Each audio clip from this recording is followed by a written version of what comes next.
É importante mesmo, tem uma diferença em você botar a tua credibilidade em jogo porque você defende algo e simplesmente você ser comprado para difamar, injuriar ou caluniar alguém. Seria isso, ou no caso de uma instituição, destruir uma instituição. Mesmo porque eu estou fazendo esse comentário porque é importante deixar claro que nós questionamos o Banco Central.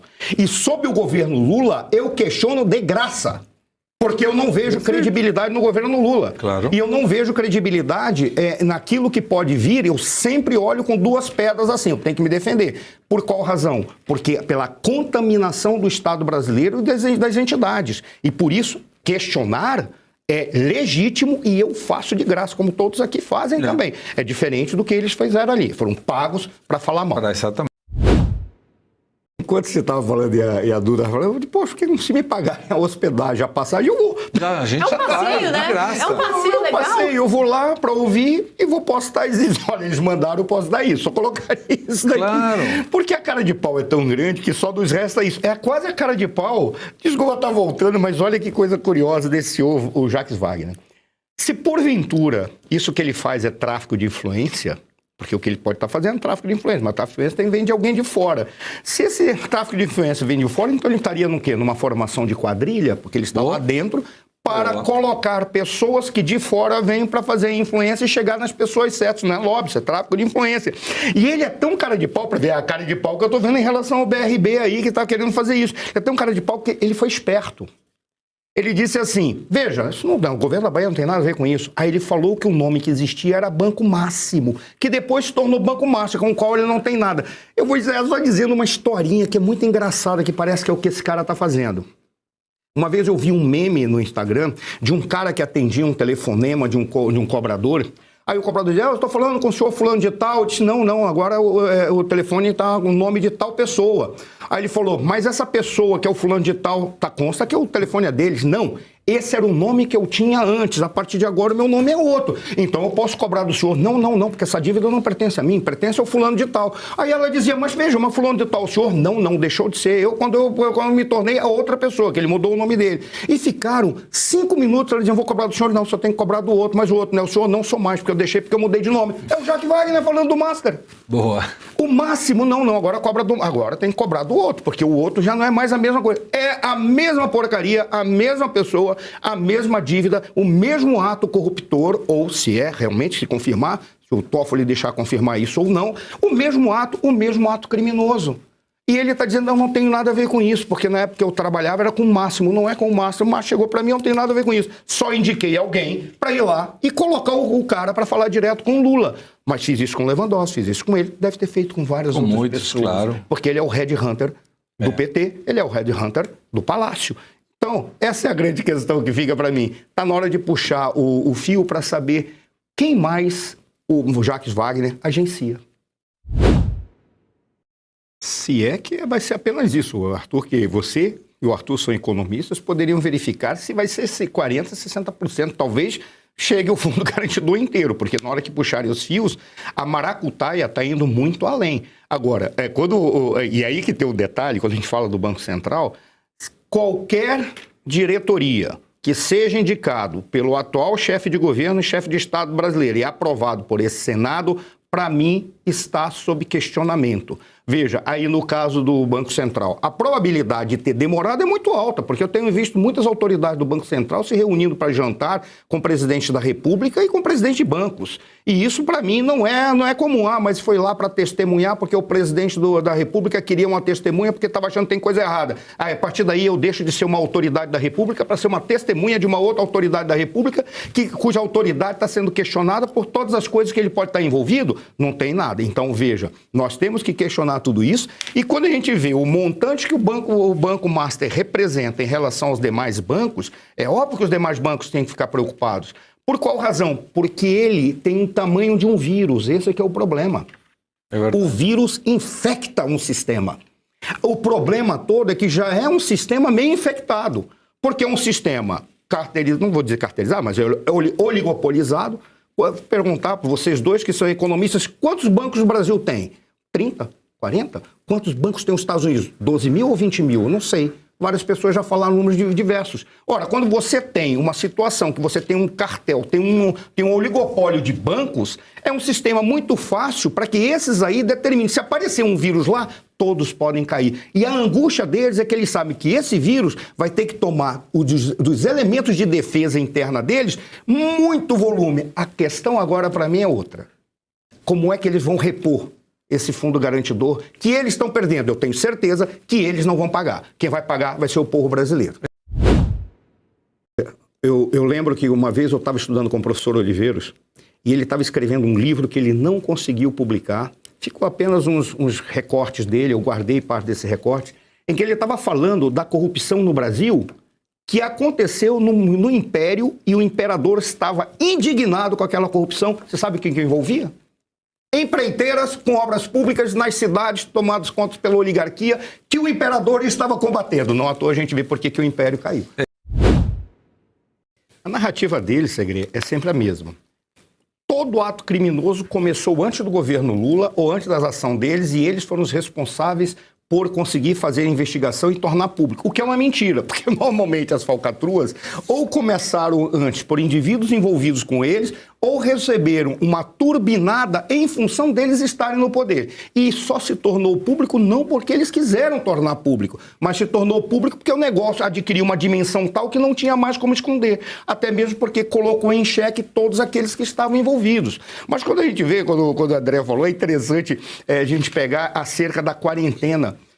O absurdo da quarentena que eles fizeram aí, eles colocaram na Comissão de Ética Pública da Presidência. Isso. Alta comissão. Alta Comissão de Ética da Presidência. E eles falaram o seguinte: o Lewandowski terá que cumprir quarentena para estes pontos. Para os demais, não. Meu Deus do céu, isso é uma atualização? Significa o quê? Como você faz parte da minha galera, eu vejo tudo aquilo que pode te envolver ou nos atingir e eu digo, isso aí você está livre para atuar. Aquilo que é irrelevante, não, se você tem que cumprir quarentena.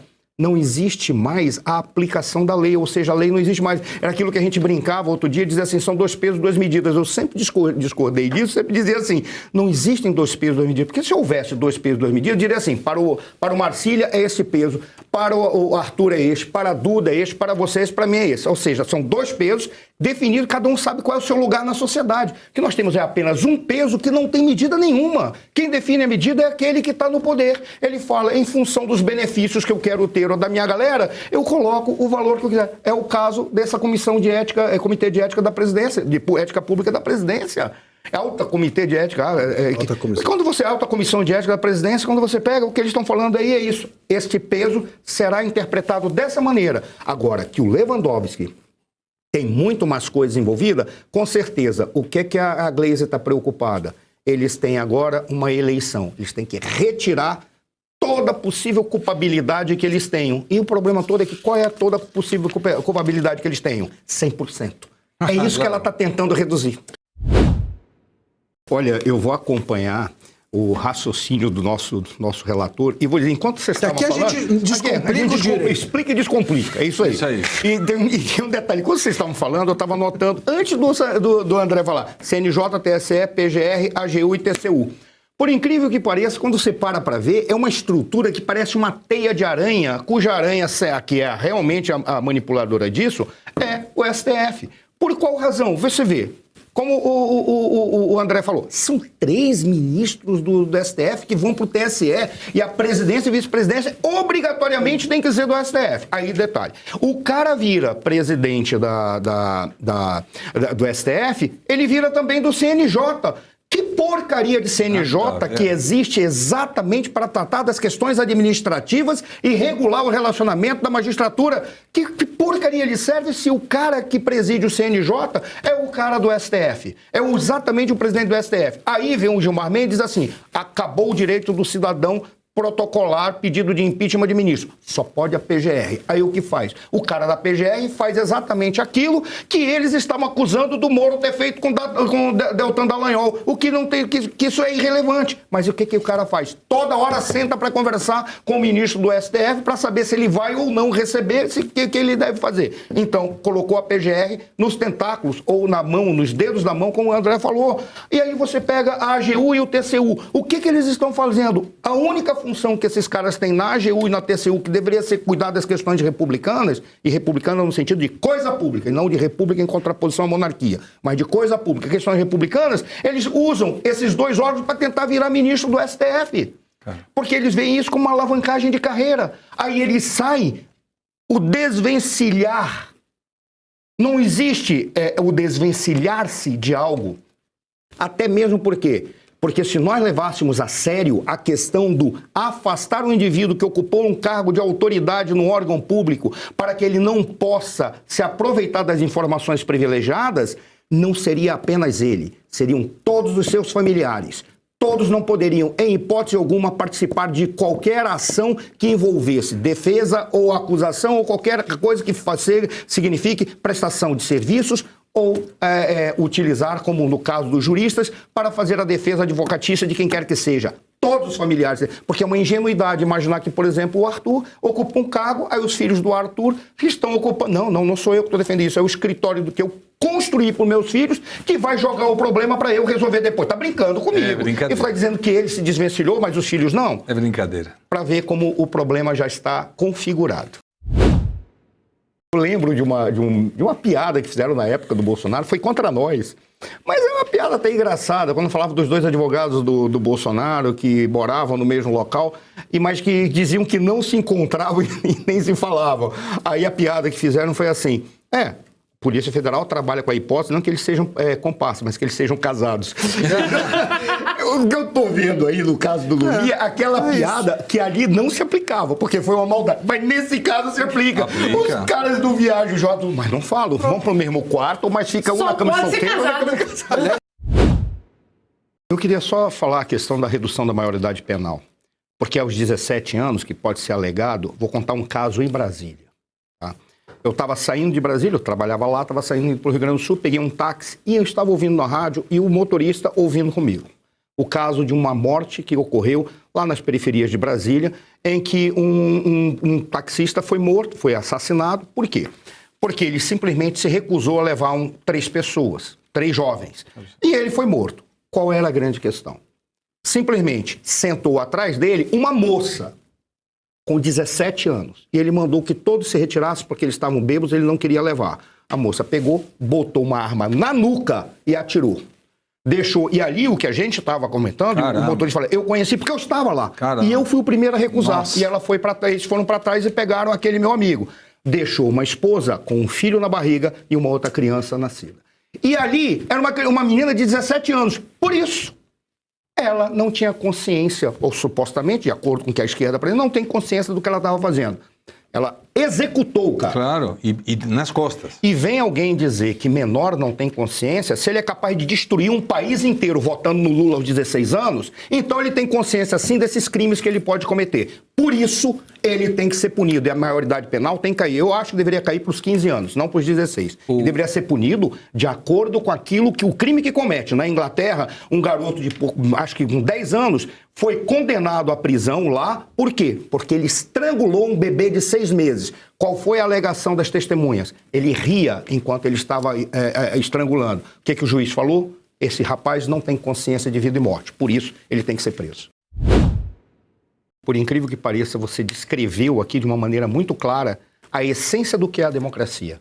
O povo tendo o controle sobre os seus governantes e os governantes sabendo que eles serão sacrificados se não executarem exatamente aquilo que diz respeito aos interesses do povo. E por que nós não vivemos mais na democracia?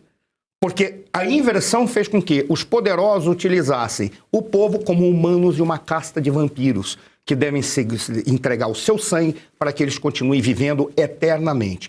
Por isso, o que você apresenta para nós aqui é quase que uma descrição da realidade que o Brasil vive e da destruição da nossa democracia. Por isso, eu te parabenizo por mais esse texto.